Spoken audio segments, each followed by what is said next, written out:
வணக்கம் பானு. நிச்சயமாக நேற்று மாலை சரியாக 4:30 முதல் 5 மணிக்குள்ளாக இந்த கோர விபத்து திருநெல்வேலி மாவட்டம் நாங்குநேரி அருகே நடந்தது.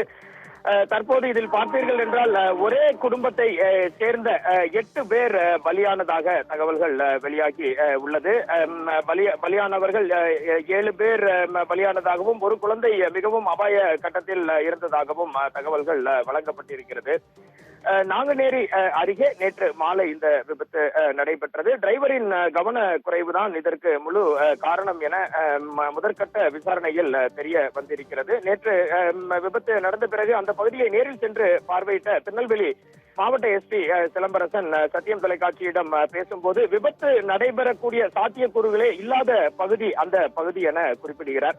எனவே டிரைவரின் கவன குறைவினால் ஒரு புறம் வந்து கொண்டிருக்கும் அவரது காரானது மற்றொரு புறத்திற்கு பாய்ந்து சென்று அங்கிருந்து வந்து கொண்டிருந்த காரின் மீது மோதியதாலேயே இந்த விபத்து நடந்ததாக தெரிய வந்திருக்கிறது. திருநெல்வேலி அரசு மருத்துவக் கல்லூரி மருத்துவமனை பிணவரையில் 4 பேரின் உடல்கள் வைக்கப்பட்டுள்ளது.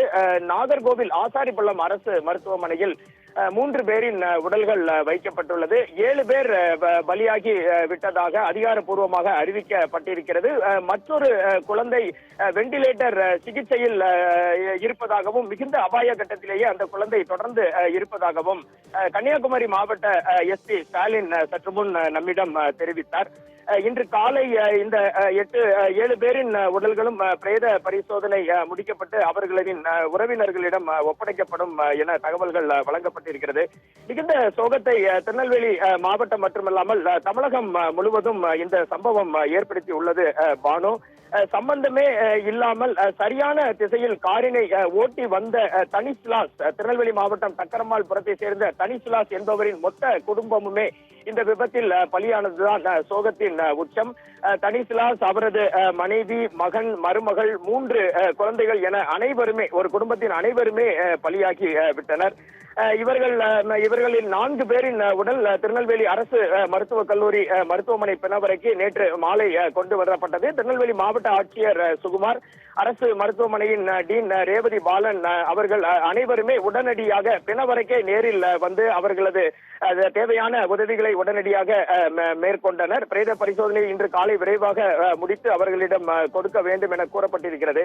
இதில் முக்கிய விஷயம் என்னவென்று பார்த்தீர்கள் என்றால் பானு, இறந்தவர்கள் அனைவருமே ஒரே குடும்பத்தை சேர்ந்தவர்கள் என்பதால் அவர்களுடைய விவரங்களை யாரிடமிருந்து வாங்குவது என்பதால் நேற்று மாலை 5 மணி முதல் இரவு 8 மணி வரை மிகுந்த ஒரு குழப்பமான சூழ்நிலை நீடித்தது. அதன் பிறகே ஒவ்வொரு விவரங்களையும் திருநெல்வேலி மாவட்ட காவல்துறையினர் மற்றும் வருவாய் துறையினர் ஒவ்வொன்றாக பெற்று இந்த விவரங்கள் அனைத்தும் வெளிவந்தது.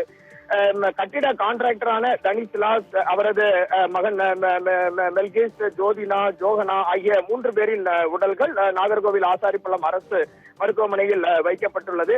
திருநெல்வேலி மருத்துவமனையிலும் தனிசுலாஸ் உடைய மனைவி மார்கரெட் மேரி, அவருடைய மகன் ஜோபட், அவருடைய மனைவி அமுதா, இவர்களுடைய மகன்கள் ஜோகன், ஜோகனா, மகள் ஜோதினா, இந்த 3 பேருமே குழந்தைகள் ஆக 7 பேர் பரிதாபமாக உயிரிழந்து விட்டனர்.